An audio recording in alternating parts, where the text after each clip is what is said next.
ఒక మాట, అది కాండం 39:2.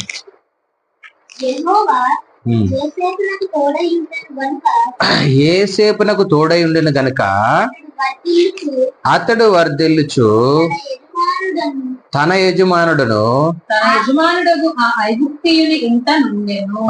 యెహోవా అతనికి తోడైండును, అతని చేయనిదంతయు అతని చేతిలో యెహోవా సఫలం చేయును. అతని యజమానుడు చూచినప్పుడు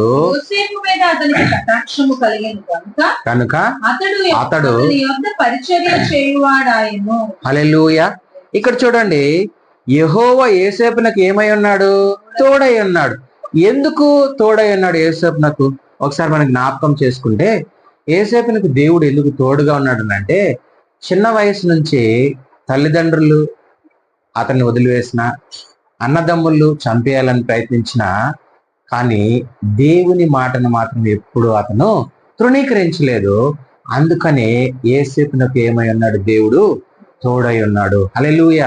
ఈ రోజు నీకు నాకు కూడా దేవుడు తోడై ఉన్నాడు. కాబట్టే ఈరోజు మనము ఆయన సన్నిధానంలో ఉన్నాము, ఆయన సేవా పరిచయం చేస్తూ ఉన్నాము, స్వార్థ ప్రకటిస్తూ ఉన్నాము, దేవుని ఆత్మలు రక్షిస్తూ ఉన్నాము. దేవుని మార్గంలో యోసేపునకు దేవుడు తోడై ఉన్నాడు కనుక ఆయన అధికారి దగ్గర నుంచి కటాక్షమును పొందుకున్నాడు. హల్లెలూయా.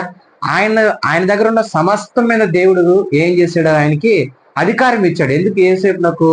ఎందుకనంటే దేవుని యందు భయభక్తులు కలిగిన వాడు, దేవుని మాటను ఎప్పుడు తూచా తప్పక పాటించేవాడు. ఎప్పుడు పాటిస్తూనే ఉన్నాడు, ఎప్పుడు తప్పిపోలేదు.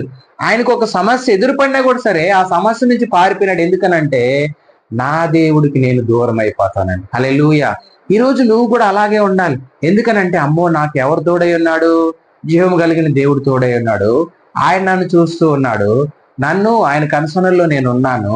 కాబట్టి నేను ఏమై ఉండాలి? జాగ్రత్తగా ఉండాలి, ఆయన యందు భయభక్తులు కలిగి ఉండాలి. కానీ ఇజ్రాయెల్ ప్రజలు అలాగా వాళ్ళు లేరు దేవుని యందు.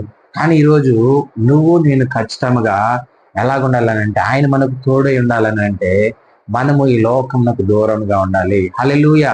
దేవునికి మనము దగ్గరగా ఉండాలి, ఈ లోకంలోకి ఏమై ఉండాలి? దూరంగా ఉండాలి.